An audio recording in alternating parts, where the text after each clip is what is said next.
मगर ऐसा क्या है कि आज भी हम भारत में रोटी कपड़ा मकान की लड़ाई लड़ रहे हैं, हिस्सेदारी हकदारी की लड़ाई क्यों नहीं लड़ रहे हैं? आप बताओ मेरे लोगों, तोला गुजर बहन के परिवार को क्या जवाब दूं? आप बताओ इंद्र मेघवाल और जितेंद्र मेघवाल के परिवार को क्या जवाब दूं? और आप बताओ लाखों लाखों नौजवानों को क्या जवाब दूं? मैं एक चीज जानता कि हर जुर्म जाति की एक उम्र होती है, हर अन्याय की एक सीमा होती है और हर दमन का बंदोबस्त होता है। अब समय आ गया है साथियों कि ये दमन राजस्थान में चल रहा है, इस दमन को हमें कुचल के स्वाभिमान सम्मान और हक अधिकार की जिंदगी राजस्थान में प्राप्त करनी है।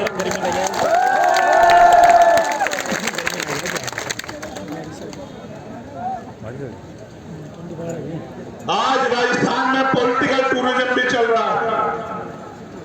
ये पहली बार नहीं हुआ, चुनाव आया है तो बहुत सारे लोग घूमने आए, गली गली घूम रहे। उनकी जरूरत है भाई, उनको घूमना भी चाहिए। नहीं घूमेंगे तो आपकी वोट को बेचेंगे कैसे? आपके टिकटों को बेच के पैसे कैसे कमाएंगे भाई? उनको घूमना चाहिए भाई, उनको जरूरी है घूमना। मगर उनसे ये भी पूछना कि भाई आप 4.5 साल कहां थे? 4.5 साल आप ही मुख्यमंत्री की तरह सो रहे थे क्या? 4.5 साल आज जब इनकी आवाज उठाने के लिए सैकड़ों नेता नौजवान राजस्थान में तैयार हो गए हैं, उन नेताओं के सपनों को कुचलने के लिए आज पैसे वाले लोग पॉलिटिकल टूरिज्म कर रहे हैं राजस्थान में। ऐसे टूरिज्म करने वालों को, घूमने वालों को भी आप लोगों को जवाब देना है। मेरा तो एक ही बात को कहना है, एक चीज बहुत जरूरी जिससे आपको सावधान रहना, जो भी नौ में हुआ,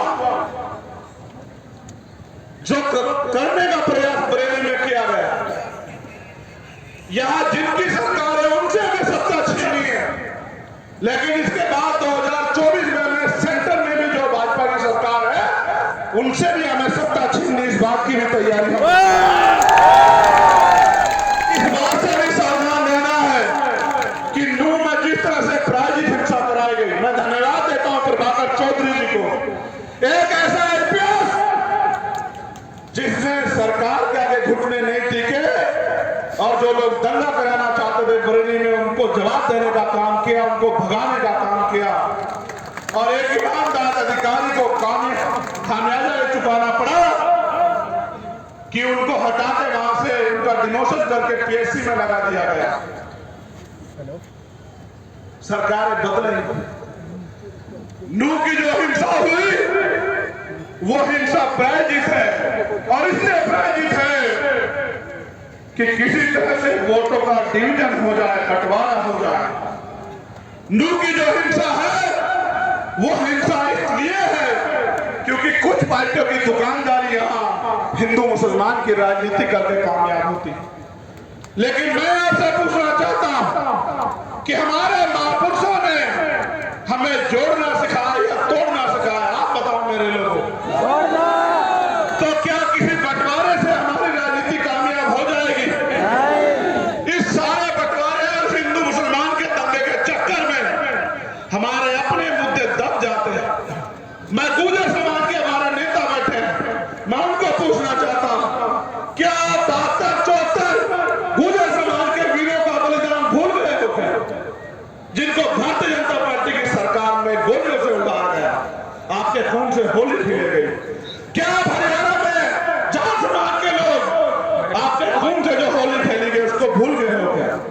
क्या दलित समाज के लोग 2 अप्रैल को जो आपकी खान खींची गई और पूरे देश में जो आपके साथ अन्याय हो रहा है उसको भूल गए हो क्या? अगर आप भूल जाओगे तो कारवा लुट जाएगा और कारवा लुट जाएगा तो लोग आपसे, आने वाली पीढ़ियां ये सवाल पूछेंगे कि जब अधिकार थे तो आप क्या कर रहे थे? सम्मानित साथियों, आज एक षड्यंत्र बना के मुस्लिम समाज का आर्थिक बहिष्कार के नाम पे उसी नफरत की दीवार को खड़ा करने का प्रयास किया जा रहा है। लेकिन मेरी बात पर गौर करना कि जो स्वाभिमान सम्मान आज हमें प्राप्त है, 12 साल से पहले ये दिलाने के लिए मैं नाम गिनाऊंगा आपको और आप याद करना। मैंने दिल्ली के मंच से भी आपको याद दिलाया था।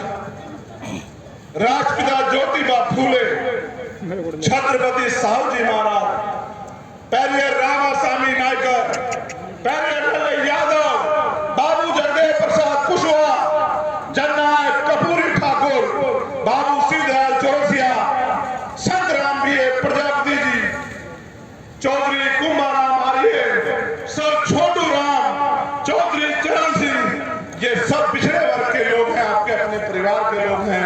इन्होंने आंदोलन चलाया, उसी को आगे खींचने का काम पहले बाबा साहब अम्बेडकर ने, फिर माननीय काशीराम साहब ने किया। आप अपने अपनों को नहीं जानते, इसलिए आपको, जब आप इतिहास नहीं जानते, इसलिए आपको हिंदू मुसलमान में बांट के आपके ऊपर राज करना चाहते हैं। मैं इशारों में नहीं, मैं खुल के कह रहा हूं कि इस देश की किसी भी पार्टी ने जो समय भी बाबा साहब अम्बेडकर को चुनाव में जीतने दिया, आपके महापुरुष को, आपके रेबर को लोकसभा में जाने नहीं दिया।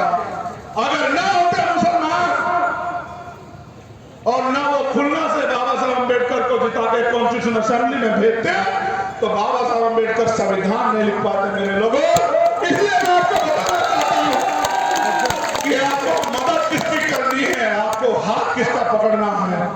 हमारी लड़ाई किसी जाति धर्म से नहीं है, हमारी लड़ाई अत्याचार के खिलाफ है, गैर बराबरी पर आधारित व्यवस्था के खिलाफ है, हमारी लड़ाई असमानता के खिलाफ है, हमारी लड़ाई हिस्सेदारी की है, हमारी लड़ाई स्वाभिमान सम्मान के जीवन की है।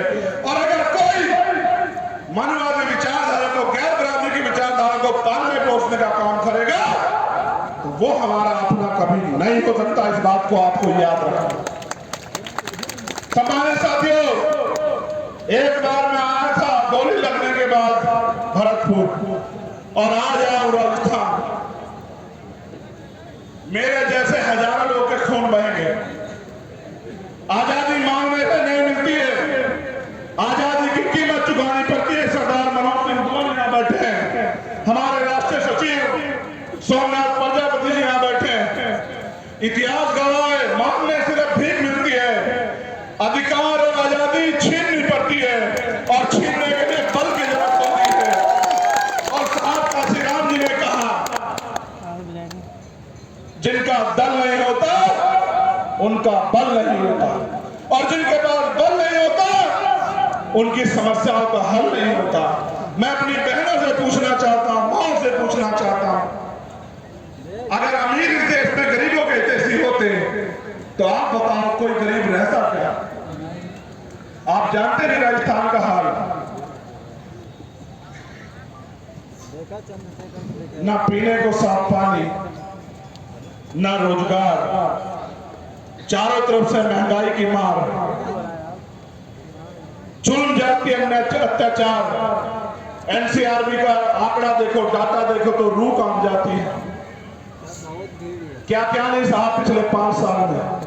मेरा आपसे सवाल है, आगे भी ये सहना चाहते हो क्या?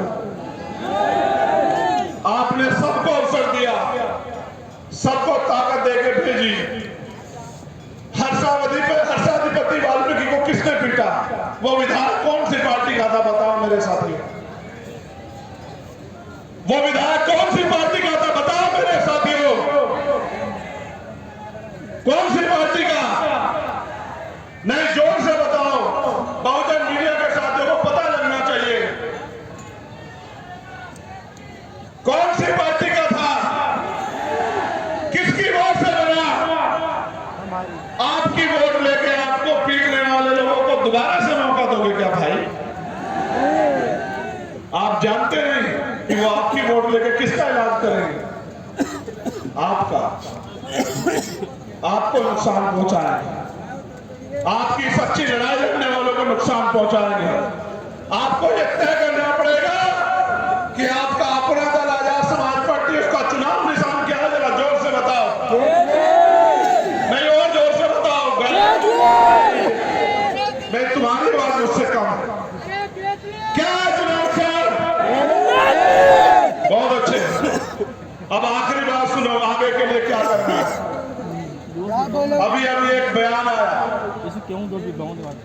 वो देश के यशस्वी प्रधानमंत्री जी जो खुद को गरीब का बेटा कहते हैं,